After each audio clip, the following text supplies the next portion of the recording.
Order. The final item of business today is a member's business debate on motion number 1346 in the name of Aileen Campbell on no end in sight for the war in Iraq. This debate will be concluded without any question being put. Those members who wish to speak in the debate, please press the request to speak buttons as soon as possible. And I call on Aileen Campbell to open the debate. 7 minutes. Thank you, Presiding Officer. It's clearly with much sadness that we're having this debate. Who in this chamber can feel pleased that we're discussing the 5th anniversary of the invasion of Iraq, when troops and civilians are still being killed, and when people across the world who dissented so much about the invasion 5 years ago are still being ignored? However, if we weren't to continue to display our opposition to the war and to use every avenue open to us to show our dissent and to reaffirm that the actions committed by the UK Government this time 5 years ago were not in our name, then we would be failing humanity and failing the memories of those who have died as a result of this conflict. It just so happens that 5 years ago I could only voice my abhorrence to this war by joining anti-war groups and taking to the streets. 5 years on from those actions, I have the privilege of being able to secure a debate in our Scottish Parliament. This is my first members' debate, and it's a timely one. My motion supports the actions of Rose Gentle and her pursuit of justice as we recognise the 5th anniversary of the invasion. I must also stress that in my 12 years of active political engagement, I cannot think of anything that has galvanised a generation of political activists more than this war has. I, along with colleagues in the SNP and the Green Party, set up the anti-war movement at Glasgow University, and at that time it was the fastest growing group on the campus. From an age group and section of society often accused of apathy, this shows how motivated people were by the actions of Tony Blair to ensure their voices of opposition were heard. But alas, as we all know, the people were ignored. On February the 15th, 2003, people took to the streets with a sense of optimism, a sense that the government would listen, a sense that Tony Blair's path could change from its intent to conflict to one that would employ diplomacy and reason. The 2 million that marched that day in London, in Glasgow and in towns and cities across the UK exploded the myth of political apathy. People power looked like it might win the day, it might win the heart and mind of a Prime Minister who did not seek unpopularity as a badge of honour. Folk who felt distance from politics took their chance to re-engage, and what was the aftermath of all this action? The Guardian for me summed it up when they spoke about the bleakness of the future, bleakness stemming from a political elite that still wanted to keep the public sustained disquiet at arm's length and carry on with business as usual, despite the fact a disastrous invasion had gone ahead for deceitful purposes. And that's what hurts the most, Presiding Officer. Our country was taken into a war that the people evidently didn't want, didn't believe in and didn't accept the legality of. There are far too many experts of international law who believe that the war did not comply with international law for us to simply ignore it and to let it go untested. All those people I spoke about who marched 5 years ago and the families of those who fought and died, such as Rose Gentle, still to this day do not know whether the decision to invade Iraq was legitimate or not.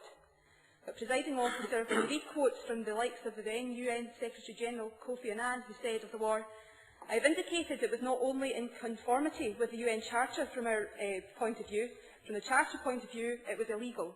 When you read the resignation letter from Elizabeth Wilmhurst, who was the Deputy Legal Advisor to the Foreign Office, who wrote when leaving her post, I cannot agree that it is lawful to use force against Iraq without a second Security Council resolution. I cannot in conscience go along with advice within the office or to the public or Parliament which asserts the legitimacy of military action without such a resolution, particularly since an unlawful use of force on such a scale amounts to the crime of aggression. And finally, Presiding Officer, who can submit a robust counter-argument to the likes of Professor Philippe Sands and other notable academics when, in a letter to The Guardian from 2003, they said, there is no justification under international law for the use of military force against Iraq. The UN Charter outlaws the use of force with only 2 exceptions, individual or collective self-defence in response to an armed attack, an action authorised by the Security Council. There are currently no grounds for a claim to use such force in self-defence. The doctrine of preemptive self-defence against an attack that might arise has no basis in international law. Presiding Officer, I think it illustrates that the rationale to go to war was illegitimate and unlawful and has proven to be an expensive and destructive mistake. It is no wonder that the families of those who have loved ones serving in the military are calling for an inquiry into the legality of this most hideous conflict. I spoke to Rose Gentle the other day to let her know about this debate. She told me that the military families who want an inquiry are desperate to find the truth and cannot understand why, if there's nothing to hide, they won't be granted one. They are not doing this for a press stunt to get their photos in the paper. They are doing it because they want to find out if their sons and daughters lost their lives needlessly, and if they did, to get answers and some form of redress. Presiding Officer, everyone in this chamber will sympathise with the sorrow and grief felt by those families and respect their determination not to let their campaign wither on the vine, because, as Rose told me herself, their campaign aims to ensure that this doesn't happen again. They know the pain of war, they know what it is to suffer. They are feeling the consequences of the UK's decision to invade Iraq. Presiding Officer, theirs is a campaign based on the hope that the Iraq war could be the illegal war to end all illegal wars, to restore the rule of international law, and to ensure that no more soldiers die and no more innocent Iraqi civilians die because of this futile conflict. I want to use the opportunity of tonight's debate to show to the people who marched on the 15th of February 2003 and who will be at Blythswood Square this Saturday that politicians do care and care passionately about humanity. Politics doesn't need to be about backroom deals, imperialistic conquests and hidden documents. It can and should be about openness, about listening and about doing what's right. That is why politicians from this chamber should march in solidarity with Rose Gentle on Saturday. To conclude, Presiding Officer, my motion calls for a positive and peaceful resolution. But this can only be achieved if there is full honesty and understanding of how the war began in the first place. If Scotland had had the powers of a normal country with a top-table voice in the UN, we would have had an opportunity to stand up for the international rule of law. That's why I want Scotland to take its place in the international community.